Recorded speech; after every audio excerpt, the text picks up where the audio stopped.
کہ آپ اپنے آپ تھوڑی دیر کے لیے اپنے آپ کو اس ماحول کا جز سمجھیں۔ بینما نحن جلوس عند رسول اللہ صلی اللہ علیہ وسلم ذات یوم، اسی اثنا میں کہ ایک دن ہم بیٹھے ہوئے تھے نبی اکرم صلی اللہ علیہ وسلم کے پاس، اذ طلع علینا رجل شدید بیاض الثیاب شدید سواد الشعر، کہ اچانک ایک شخص نمودار ہوا، اس کے کپڑے انتہائی سفید، کوئی میل کے اثرات نہیں، کوئی گرد و غبار نہیں، اور وہ ان کے بال جو ہے وہ انتہائی سیاہ۔ اب اس میں ایک روایت میں ایک لفظ اور ہے، حسن الوجہ، نہایت خوبصورت، نہایت حسین انسان۔ اب ان کے بارے میں لوگوں نے سوچا یہ ہے کون؟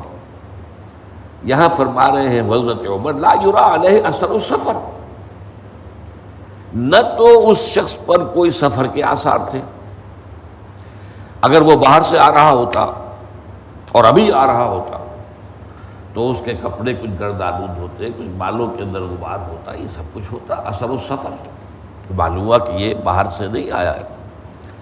ولا یعرفہ منا احد، اور ہم میں سے کوئی اسے پہچانتا بھی نہیں تھا۔ اس میں ایک روایت میں اضافہ ہے فنظرنا بعضنا الی بعض، ہم نے ایک دوسرے کو دیکھا، آپ جانتے ہیں یہ اشاروں میں، حضور کی مجلس میں آواز سے نہیں، ایک دوسرے کو دیکھا، کچھ معلوم ہے۔ معلوم ہوا کہ پوری مجلس میں کوئی ان کا شناسہ نہیں تھا۔ اب اگر وہ پہلے سے کسی کے ہاں مہمان آیا ہوا ہوتا تو وہ مہمان جو ہے وہ اشارہ کر دیتا کہ ہاں میرے پاس آئے ہیں، میرے مہمان ہیں، اور براہ راست آئے ہوتے تو ان کے اوپر اثر ہونا چاہیے سفر کا، ان کے کپڑوں پر، ان کے بالوں پر۔ ایک روایت میں یہ ہے کہ ان کی داڑھی کے بال نہایت جو ہے سیاہ تھے، شعر کی بجائے، عام بالوں کی بجائے داڑھی، اس کی سبب سمجھ میں آ جاتا ہے کہ عام طور پر عرب اپنے سر کو تو ڈھانپے ہوئے ہوتا ہے، امامہ ہے، سر کے بال تو نظر نہیں آئے، داڑھی کے بال نظر آ رہے تھے کہ جو انتہائی سیاہ تھے۔ فجلس الی النبی، لیکن یہاں ایک تفسیر ایک اور روایت میں ہے، قال یا رسول اللہ آتیک، اس نے کہا اے اللہ کے رسول کیا میں حاضر ہو جاؤں؟ کیا مجھے اجازت ہے، میں آپ کے پاس آنا چاہتا ہوں؟ قال نعم، حضور نے فرمایا ہاں آؤ، بلکہ لوگوں سے کہا ادنہ، اسے قریب آنے دو، تو معلوم ہوتا ہے کہ مجمع جو ہے وہ چھٹ گیا ہوگا کہ راستہ بنا دیا جائے، حضور کا حکم ہے کہ اسے قریب آنے دو۔ تو وہ تیر کی طرح سیدھا آیا اور حضور کے سامنے جا کر بیٹھ گیا۔ فجلس الی النبی فاسند رکبتیہ الی رکبتیہ، اس نے اپنے دونوں گھٹنے حضور کے دونوں گھٹنوں سے ملا دیے، اتنا قرب۔ حضور بھی دو زانو تشریف فرما ہوں گے، وہ بھی دو زانو ہو گئے، اور ان کے دونوں کے گھٹنے جو ہے وہ ایک دوسرے کو مس کر رہے تھے۔ وَوَضَعَ كَفَّيْهِ عَلَى فَخِذَيْهِ، اور اس نے اپنی دونوں ہتھیلیاں، اب دو ترجمے ہو سکتے ہیں، اپنے رانوں پر رکھ لی، اپنے زانوؤں پر، یا حضور کے زانوؤں پر رکھ لی۔ فَخِذَيْهِ میں ضمیر جو ہے وہ دونوں کی طرف جا سکتی ہے، لیکن یہ کہ دوسری روایت میں وضاحت ہے کہ علی رکبتیہ النبی صلی اللہ علیہ وسلم، اس نے اپنی دونوں ہتھیلیاں ٹکا دی حضور کے زانوؤں پر۔ وقال، اور کہا اس نے یا محمد، ایک روایت میں آتا ہے کہ اس نے کہا یا رسول اللہ اخبرنی عن الاسلام، مجھے اسلام کے بارے میں بتائیے۔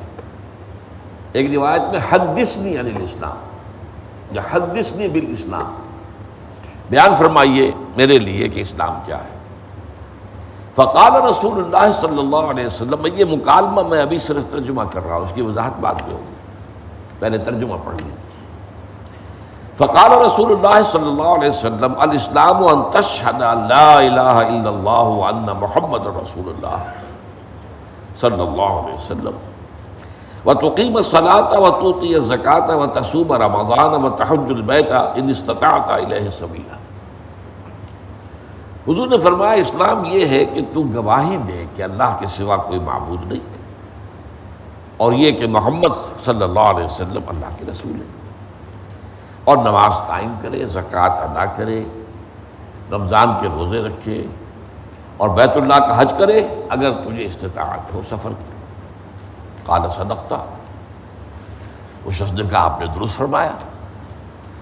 فعجبنا له يسأله ويصدقه، ہمیں تعجب ہوا یہ کون شخص ہے، حضور سے سوال بھی کر رہا ہے اور توثیق اور تصدیق کر رہا ہے۔ یہ انداز تو استاد کا ہوتا ہے کہ استاد شاگرد سے پوچھتا ہے اور سوال اگر اس کا جواب صحیح مل جائے تو اس کی تصدیق کرتا ہے اور شاباش دیتا ہے۔ یہ ہے کون؟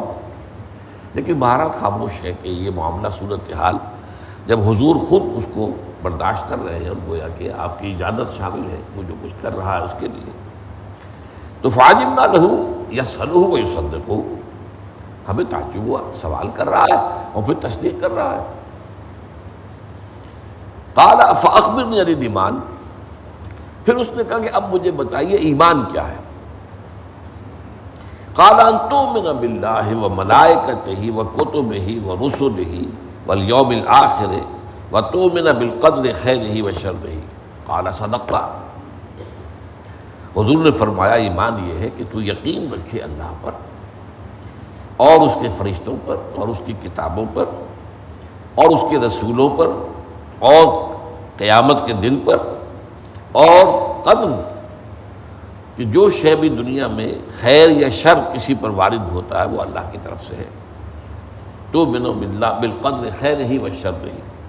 قال صدقت، اس شخص نے پھر کہا صحیح کہا آپ نے، درست فرمایا۔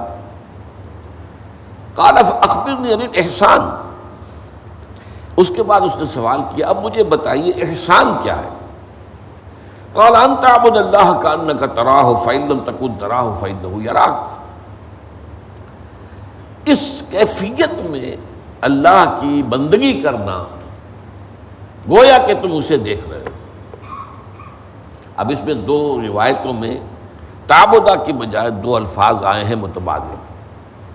ان تخش اللہ، یہ حضرت عبداللہ ابن عمر رضی اللہ تعالیٰ عنہما کی روایت ہے، ان تخش اللہ کأنک تراہ فإن لم تکن تراہ فإنہ یراک۔ اور حضرت عبداللہ ابن عباس کی روایت میں رضی اللہ تعالیٰ عنہما ان تعمل للہ کأنک تراہ فإن لم تکن تراہ فإنہ یراک، یہ الفاظ جو ہیں یہ مشترک ہیں۔ احسان یہ ہے کہ تو بندگی کرے اللہ کی، یا ڈرے اللہ سے، یا عمل کرے اللہ کے لیے، محنت کرے، بھاگ دوڑ کرے، جد و جہد کرے، اس کیفیت میں کہ گویا کہ تم اللہ کو دیکھ رہے ہو، اس یقین کی کیفیت کے ساتھ۔ فإن لم تکن تراہ، کیونکہ اگر تم اسے نہیں دیکھ رہے، فإنہ یراک، وہ تو تمہیں دیکھ رہا ہے۔ اس حوالے سے یہ احسان کی ڈیفینیشن آ گئی۔ قال فاخبرنی عن الساعہ، اب اس نے کہا مجھے قیامت کے بارے میں بتائیے۔ قال ما المسؤول عنها بعالم من السائل، حضور نے فرمایا جس سے پوچھا جا رہا ہے، جس سے سوال کیا جا رہا ہے، وہ پوچھنے والے سے زیادہ نہیں جانتا قیامت کے بارے میں۔ اور ایک روایت میں آتا ہے کہ یہاں حضور نے فرمایا فی خمس لا یعلمہن الا اللہ، یہ تو ان 5 چیزوں میں سے ہے جس کا علم اللہ کے سوا کسی کو نہیں۔ اور پھر حضور نے وہ آیت پڑھی ثم تلا النبی صلی اللہ علیہ وسلم، یہ سورہ لقمان کے آخر میں ہے، ان اللہ عندہ علم الساعہ وینزل الغیث ویعلم ما فی الارحام وما تدری نفس ماذا تکسب غدا وما تدری نفس بأی ارض تموت ان اللہ علیم خبیر۔ اللہ تعالیٰ ہی ہے جس کے پاس قیامت کا علم ہے کہ وہ کب آئے گا، وہی ہے جو بارش برساتا ہے، وہی ہے جو جانتا ہے کہ ماؤں کے پیٹوں میں کیا ہے، اور کسی انسان کو، کسی ذی نفس کو یہ معلوم نہیں ہے کہ وہ کل کیا کمائی کرے گا، کل کوئی نیکی کمائے گا یا بدی کمائے گا، یا دنیا کی کمائی کے اعتبار سے بھی کیا پتہ۔ وما تدری نفس بأی ارض تموت، اسی طرح کسی انسان کو، کسی کو یہ معلوم نہیں ہے کہ اس کی موت کس جگہ واقع ہے۔ کیا پتہ ہے ساری عمر تو اپنے شہر میں مقیم رہا اور آخری وقت میں کسی سفر پر نکلا اور سفر میں موت آ گئی، تو کچھ معلوم نہیں۔